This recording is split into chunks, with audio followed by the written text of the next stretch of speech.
मैं आमंत्रित करता हूं हमारे अजीज खास मित्र, हरियाणा प्रदेश की पावन और पवित्र भूमि के रहने वाले, हमेशा सुख दुख के साथी भाई दीप सिसाई को आमंत्रित करता हूं कि आए और इस जाट सरदारी को संबोधित करें। सारे भाइयों ने हाथ जोड़ के राम राम। राम राम का मतलब बड़े बुजुर्गों ने बताया था कि मेरा राम आप सभी कहना दादा छोटू राम, क्योंकि मैंने तो उससे बड़ा कोई राम पढ़िया को नहीं। मेरा राम छोटू राम, मेरा राम छोटू राम। आज मेरा सौभाग्य है कि जाट सरदारी, जिसमें हमारे देवता तुल्य पिता तुल्य चौधरी छोटूराम जी के परिवार से, चौधरी देवीलाल जी के परिवार से और हमारे मार्गदर्शक सौमीर सांगवान जी, और हर सुख दुख में हर जाट कौम के साथ खड़े रहने वाले आदरणीय संजीव बाल्यान जी का सानिध्य में प्राप्त हो रहा है। मैंने पहले तो समझ में को नहीं आया करता कि पलसानियाँ और कलवाणियाँ सगे भाई हैं, जुड़वा भाई हैं कि न्यारे न्यारे भाई हैं। भिन्न पहले ही बिंदर ने बताया कि भाई हैं, जुड़वा भाई को नहीं, ये दो अलग अलग माँ के पेट से जन्मे हुए ऐसे भाई हैं जो जाट कौम को आगे लेके जाने के लिए भरपूर प्रयास कर रहे हैं।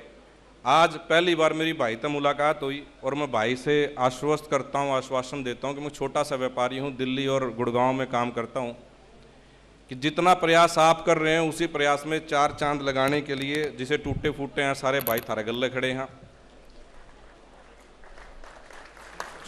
चौधरी साहब, आपको बताना चाहूँगा, बिंदर ने 24 नवंबर पिछले साल चौधरी छोटूराम जी के ऊपर जो गाना बनाया था, पहली बार ऐसा हुआ कि कांग्रेस से दीपेंद्र जी ने, बीजेपी से माननीय सांसद ब्रजेंद्र जी ने, माननीय सतीश बाल्यान जी ने, सब ने उसको इतना प्रचारित किया कि किसी को लग नहीं रहा था कि वो कोई गाना है, वो एक कहानी की तरह हम आप सबके बीच में लेके आए थे। और जिसकी शुरुआत रहबरे आजम सर छोटूराम जी ने की थी, उसी शुरुआत में मैं इस पूरी की पूरी जाट पंचायत में, जाट बिरादरी में संबोधन देने का बहुत छोटा हूं, मैं आप सबका सानिध्य चाहता हूं। एक सिर्फ प्रस्ताव आपके बीच में लेके आया हूं कि आज हम सब चीज़ों में, खेती में, बॉर्डर पे, खेलों में सबसे आगे हैं। एक चीज़ में हम बहुत पीछे हैं, वो है व्यापार। और जो भी हमारे जाट भाई ये समझ रहे हैं कि सिर्फ सरकारी नौकरी से उनका भला हो सकता है, तो उसमें एक छोटा सा मेरा गिलहरी जैसा योगदान मैं आपके सामने प्रस्ताव पेश करके रखना चाहता हूं कि दिल्ली में चौधरी छोटूराम जी के, रहबरे आजम छोटूराम जी के जन्मदिवस 24 नवंबर पे इसी तरह से एक जाट बिजनेस समिट, अभी गुजरात में पाटीदार बिजनेस समिट हुई थी। जब वो पाटीदार बिजनेस समिट कर सकते हैं तो हम भी अपने आने वाली पीढ़ियों को मोटिवेट करने के लिए, उनका सहारा बनने के लिए छोटूराम जी के जन्मदिन पे दिल्ली में, देश की राजधानी में जाट बिजनेस समिट करना चाहते हैं, वो भी आपके सानिध्य में, अगर आपकी अनुमति हो।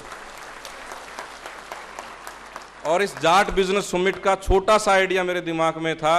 मैं सौभाग्य मिला कि एक बार बाबा केदारनाथ के दर्शन करने हम गए हुए थे, वहीं पे श्रद्धेय बाल्यान साहब का सानिध्य मिला, तो वहाँ पे उनसे छोटा सा जिक्र हुआ था। उन्होंने उस 10 मिनट की मुलाकात में इतना मोटिवेट कर दिया कि हाँ, एक यही रास्ता है कि हमारे आने वाली नस्लों को, हमारे आने वाली पीढ़ियों को मजबूत करने के लिए अगर उनको व्यापार में लेके आना है तो उनको सही दिशा मार्ग निर्देशन की जरूरत पड़ेगी।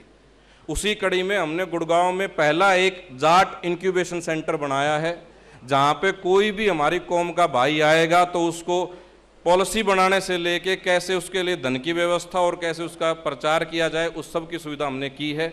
इसी को बड़ा रूप देते हुए भाइयों के नेतृत्व में ही, क्योंकि जो इन्होंने प्रयास किया है एक बिखरी हुई माला में दोबारा से मोती पिरोना का, मैं शुक्रगुजार हूं पलसानी और कलवाणिया भाई का।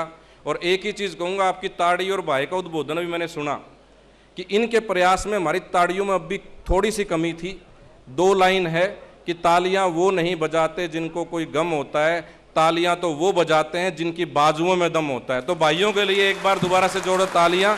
और प्रोटोकॉल तोड़ के भाई ने 2 मिनट का बोलने का समय दिया, भाई का तहे दिल से बहुत बहुत धन्यवाद। और पूरी जाट सरदारी को मेरा चरण स्पर्श और अभिनंदन। धन्यवाद। राम राम।